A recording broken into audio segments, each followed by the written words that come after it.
2 జ్ఞాన కర్మ సన్యాస యోగం శ్లోకాలు 13 నుంచి 24 వరకు. ఈ అంశం మొత్తం గీతకే ముఖ్య అంశం. సృష్టిని చూడండి, అత్యంత చిన్న అణువు నుంచి అత్యంత పెద్ద సూర్యుడు దాకా అన్ని నిరంతరం తిరుగుతూనే ఉంటాయి. కానీ ఆత్మ ఎప్పటికీ అకర్త, అనాత్మ ఎప్పటికీ కర్త.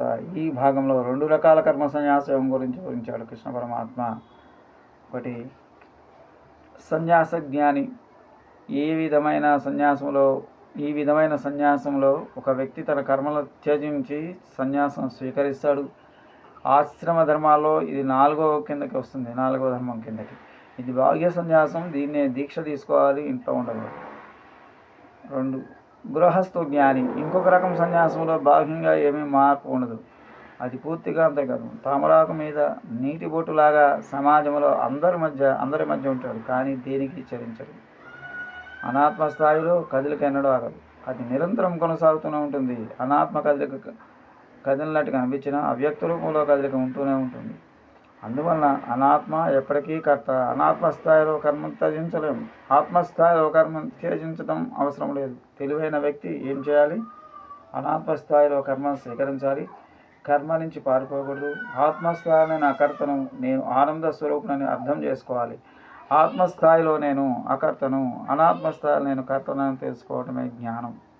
ఈ జ్ఞానం పొందాలంటే వేదాంత శ్రవణం, మననం, నిధిధ్యాసనలు చేయాలి.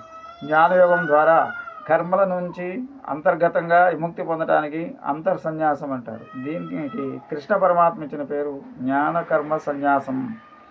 దీని అర్ధజ్ఞానము కర్మ 2 త్యజించమని కాదు. జ్ఞానమే కర్మ సన్యాస అంటే జ్ఞానం ద్వారా కర్మను సన్యసించమని.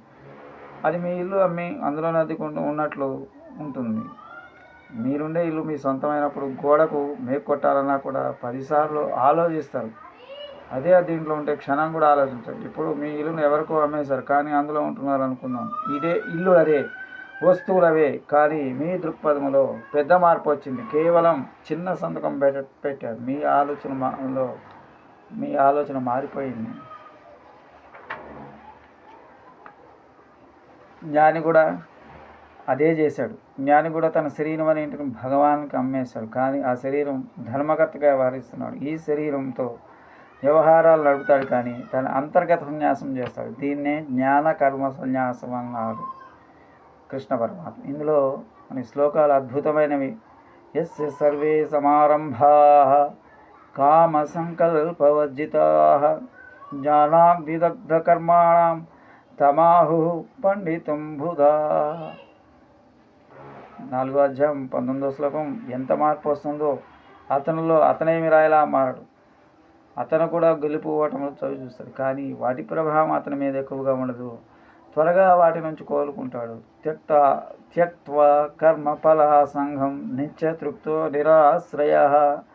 4వ అధ్యాయం 60వ శ్లోకం. జ్ఞాని పనులు చేస్తాడు, కానీ వాటిని చెల్లించడు. ఈ జ్ఞాని గురించి వర్ణించేటప్పుడు కృష్ణ పరమాత్మ గృహస్థ జ్ఞాని గురించి, సన్యాస జ్ఞాని గురించి చెప్తాడు. కర్మణ్య అభిప్రవృత్తోపి నైవ కించిత్ కరోతి సహ. 4వ అధ్యాయం 20వ శ్లోకం. బ్రహ్మార్పణం బ్రహ్మాగ్నౌ బ్రహ్మణావృతం బ్రహ్మైవ తేన గంతవ్యం బ్రహ్మకర్మ సమాధినా. 4వ అధ్యాయం 24వ శ్లోకం. నిజానికి బ్రహ్మార్పణం శ్లోకం గృహస్థ జ్ఞాని గురించి వర్ణన. మొత్తం భగవద్గీతలోనే దానికి చాలా ముఖ్యమైన శ్లోకంగా పరిగణిస్తారు. అది భోజనం ముందు పఠిస్తారు అనే కాదు, గృహస్థ జ్ఞాని గురించి చెప్తుంది. కాబట్టి దీన్ని బట్టి ఏ ఆశ్రమంలో ఉన్నా మోక్షం పొందవచ్చు అని అర్థమవుతుంది. నిజానికి జ్ఞానం పొందకపోతే సన్యాసాశ్రమం జీవనం చాలా భారంగా సాగుతుంది. గృహస్థ జ్ఞాని అజ్ఞానిగానే ఉండిపోవచ్చు, అతను నష్టపోయేది ఏమీ లేదు. కానీ సన్యాస జ్ఞాని కాకపోతే చాలా అవస్థ పడతాడు. 3వ జ్ఞాన సాధన ఫలాలు. శ్లోకాలు 25 నుంచి 42 వరకు. శ్లోకాలు 25, 34 వరకు జ్ఞాన స్థుతి వస్తుంది. దీనికి ఒక ప్రత్యేక పద్ధతి వాడుతున్నాడు కృష్ణ పరమాత్మ. అనేక సాధనాలు చెప్పి చివరగా జ్ఞాన సాధన అన్నిటికన్నా గొప్పదని నిరూపించబోతున్నాడు. 1. జ్ఞాన సాధనలు. ఈ శ్లోకాల్లో కృష్ణ పరమాత్మ 12 యజ్ఞాల గురించి ప్రస్తావిస్తుంది. అవి టూకీగా జ్ఞాన యజ్ఞము, జీవాత్మ పరమాత్మను ముఖ్యం నేర్చుకోవడం. ఇది పరావిద్య. దైవయజ్ఞం దేవుని కోసం చేసే పూజలు. దమయజ్ఞం ఇంద్రియ నిగ్రహం. విషయభోగ యజ్ఞం చేసే పనులను ఈశ్వరార్పణ భావంతో చేయటం. సమయజ్ఞం మనోనిగ్రహం. ద్రవ్యయజ్ఞం దానం. తపోయజ్ఞం ఏది అతిగా చేయకపోవటం. యోగయజ్ఞం పతంజలి చెప్పిన అష్టాంగ యోగం. స్వాధ్యాయజ్ఞం శాస్త్రాన్ని పారాయణ చేయటం. జ్ఞానయజ్ఞం అపరావిద్యను నేర్చుకోవటం. ప్రాణమయ యజ్ఞం ప్రాణాయామాన్ని చేయటం. ఆహార నియమయజ్ఞం ఏమి తినాలి ఎంత తినాలి తెలుసుకొని తినటం. అన్నింటిలో ముఖ్యమైన సాధన ఏమిటి? జ్ఞానయజ్ఞం శాస్త్రం ద్వారా ఆత్మజ్ఞానం పొందటం. ఇది ఎందుకు చాలా ముఖ్యమైనదంటే జ్ఞానం ద్వారానే మోక్షం పొందగలం. తక్కిన సాధనలన్నీ సహకారి సాధనాలే. అందువలన జ్ఞానయోగం సాక్షాత్ సాధన అయితే తక్కిన సాధనలు సహకారి సాధనలు. ఆ విషయం కృష్ణ పరమాత్మ చెప్తాడు. శ్రేయాం ద్రవ్య జ్ఞానయజ్ఞ పరం తప సర్వం కర్మాఖిలం పార్థ జ్ఞానే పరిసమాప్యతే. 4వ అధ్యాయం 33వ శ్లోకం. హే అర్జున, జ్ఞానయజ్ఞమే మోక్ష సాధనం. తక్కిన సాధన విషయంలో ఏదో ఒకటి కొన్నో ఎన్నుకోవచ్చు, కానీ జ్ఞానయజ్ఞ విషయంలో ఎన్నుకునే అవకాశం లేదు. ఎప్పుడో అప్పుడు జ్ఞానయజ్ఞానికి వచ్చి తీరాలి. ఒక గుడిలో తూర్పు ద్వారం నుంచో, పడవ ద్వారం నుంచో, దక్షిణ ద్వారం నుంచో, ఉత్తర ద్వారం నుంచో వెళ్ళవచ్చు, కానీ గర్భగుడిలోకి మాత్రం ఒక మార్గం ఉంటుంది. అలాగే చిత్తశుద్ధి పొందడానికి యజ్ఞమైన ఎన్నుకోవచ్చు, కానీ మోక్షం పొందడానికి ఒక్క మార్గం ఉంది. 22వది జ్ఞానం పొందే మార్గం. జ్ఞానాన్ని స్వంతంగా పొందలేం. మన మొహం చూసుకోవడానికి ఎలా దర్పణం వాడతాం అర్థం, అలా ఆత్మజ్ఞానం పొందడానికి శాస్త్ర దర్పణం కావాలి.